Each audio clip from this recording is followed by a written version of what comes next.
স্বাধীনতা ঘোষণা করেছে তারা মানে না। তারা শেখ মুজিবের কথা বলে।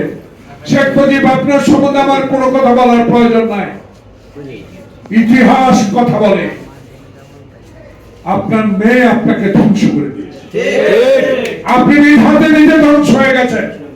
সেদিন যদি 10 জানুয়ারি বাংলাদেশে এসে বাংলাদেশের এই করুণ অবস্থা থেকে দেশকে যদি বাঁচাতেন, সেদিন আপনি ছড়ি হাতে লাঠি হাতে 32 নম্বর রোডে বসে থাকতেন আর শিক্ষিত অভিজ্ঞ লোক দিয়া দেশ পরিচালনা করতেন। তাহলে এত চুরি হতো না, ইন্ডিয়া আমার অস্ত্র লুট করে নিত না, ইন্ডিয়া আমার সমস্ত ইন্ডাস্ট্রি লুট করে নিত। আপনি সেদিন যদি চিৎকার করে না বলতেন কোথায় সেরা শিক্ষা। আপনি আপ্লুতের বক্তব্য দিয়েছেন, রাতে শুতে দিতে পারেন, আবার ডানে চোর বামে চোর। আপনি পার্লামেন্টে দাঁড়িয়ে বলেছেন গোলাম মোস্তফা আমার কম্বলটা কোথায়। আপনার কথাই আপনাকে শেষ করে দিয়েছে।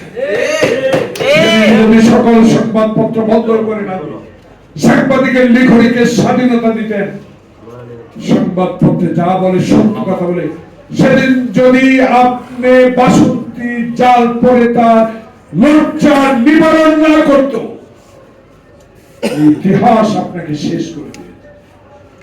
হাসিনা বাকিটুকু শেষ করে আজকে 15 আগস্ট আপনার নামে একটি মিলাদ হতে পারবে। কারণ আপনি, কারণ আপনার মেয়ে শেখ হাসিনা উপর ভর করছিলেন, ইন্ডিয়ার উপর, ভারতের উপর। ভারতে গণতন্ত্র থাকবে, বাংলাদেশে হাসিনা থাকবে, গণতন্ত্রের কোনো দরকার। আজকে তাই আবার আপনি সেই ইন্ডিয়ায় গেলেন, ভারতেই গেলেন, ভারতেই অস্ত্র নিলেন। এখনো বসে বসে বাংলাদেশে নির্বাচন নিয়ে আপনি ষড়যন্ত্র শুরু করে দিয়েছেন। বাংলাদেশে আবার মঈন ফখরুদ্দিনের 111 আনার ষড়যন্ত্রে আপনি লিপ্ত রয়েছেন। কিছু 71-এর স্বাধীনতা বিরোধীর সাথে আবার আপনার কত বড় সাহস! জনগণকে নিয়ে পিয়ার ছাড়া নির্বাচন করবেন না। নিজের ভুলের জন্য প্রায়শ্চিত্ত করুন। আগে নিজেদের অতীতের কথা আগে নিজের মনে এনে ক্ষমা চান। জনগণ আপনার সাথে আছে না? খালেদা জিয়ার, তারেক রহমানের সাথে জনগণ আছে, প্রমাণ করুন না। পিয়ার টিয়ার বাদ দিয়ে নির্বাচনে অংশগ্রহণ করুন। কতটুকু জনপ্রিয়তা আছে? কথায় কথায় জনগণের কথা বলেন, কথায় কথায় নির্বাচনে যাবেন না, কথায় কথায় অনেক কথাই বলেন। নিজেদেরকে প্রশ্ন করেন আপনারা কি ছিলেন। বাংলাদেশের ইতিহাস ভুলে না। বাংলাদেশের মানুষ আমরা গরিব হতে পারি, গরিবদের মন এত বড়। আওয়ামী লুটেরাদের মন ছোট হতে পারে, তারা লুট করে নিতে পারে, কিন্তু বাংলাদেশের জনগণ গরিব হয়েও বাংলাদেশের জুলাই বিপ্লবকে যেভাবে তারেক রহমানের নির্দেশ মোতাবেক সেদিন সহযোগিতা করেছে, ইতিহাসে সংগ্রাম করে লেখা।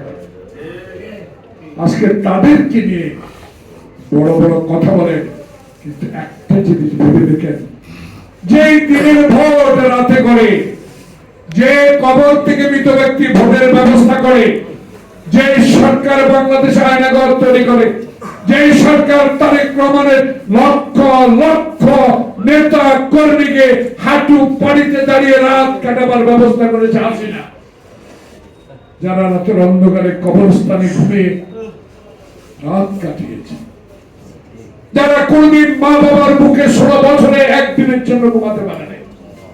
নোয়াখালীর লোক যুবদলের রংপুরে যারা রিক্সা চালিয়েছে, ঢাকার লোক নারায়ণগঞ্জে গিয়ে পালিয়েছে। হাসিনার কাছে ইলিয়াসের ছোট্ট শিশুর চোখের পানির কোন দাম ছিল? হাসিনার কাছে ছিল শুধু ক্ষমতা, শুধু ক্ষমতা।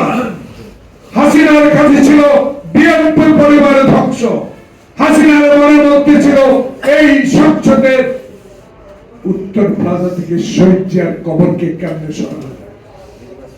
তার দূরভিসন্ধি ছিল একটা, গণতন্ত্রের দরকার না, আমার বাবা দেশ স্বাধীন করেছে, আমি দেশের প্রধানমন্ত্রী থাকবো, আমার 14 গোষ্ঠী দেশে ক্ষমতায় থাকবে, কেউ ক্ষমতা আসতে পারবে না, কারণ আমার বন্ধু হিন্দুস্তান।